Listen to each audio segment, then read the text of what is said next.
بسم اللہ الرحمن الرحیم۔ شروع اللہ کے نام سے جو بڑا مہربان اور نہایت رحم کرنے والا ہے۔ السلام علیکم ورحمۃ اللہ وبرکاتہ۔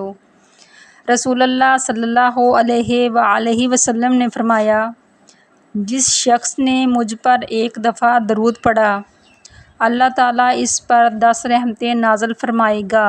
اور فرمایا، میری قبر کو میلہ گاہ نہ بناؤ اور تم مجھ پر درود بھیجو، بے شک تم جہاں بھی ہوگے تمہارا درود مجھ تک پہنچے گا۔ ایک اور جگہ فرمایا، وہ آدمی بخیل ہے جس کے پاس میرا ذکر ہو اور وہ مجھ پر درود نہ بھیجے۔ اور پیارے نبی صلی اللہ علیہ وآلہ وسلم نے فرمایا، اللہ تعالیٰ کے کچھ فرشتے ایسے ہیں جو زمین پر چلتے پھرتے رہتے ہیں اور وہ میری امت کا سلام مجھ تک پہنچاتے ہیں۔ اور فرمایا، جب بھی کوئی شخص مجھ پر سلام کہتا ہے تو اللہ تعالیٰ مجھے میری روح لوٹا دیتا ہے، حتیٰ کہ میں اس سلام کا جواب دیتا ہوں۔ رسول اللہ صلی اللہ علیہ وآلہ وسلم نے فرمایا کہ مجھ پر درود بھیجنا قیامت کے روز پل صراط کے اندھیرے میں نور ہوگا، پس مجھ پر کثرت سے درود بھیجو۔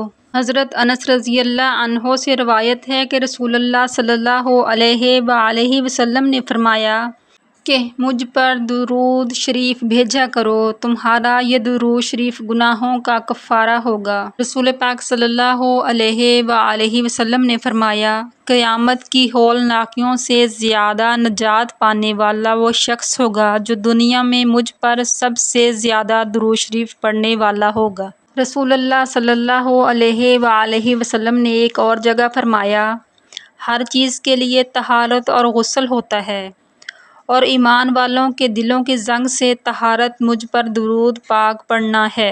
آب کوثر میں یہ حدیث ہے کہ رسول اللہ صلی اللہ علیہ وآلہ وسلم نے فرمایا، جس نے کتاب میں مجھ پر درود پاک لکھا تو جب تک میرا نام مبارک اس کتاب میں رہے گا، فرشتے اس کے لیے استغفار کرتے رہیں گے۔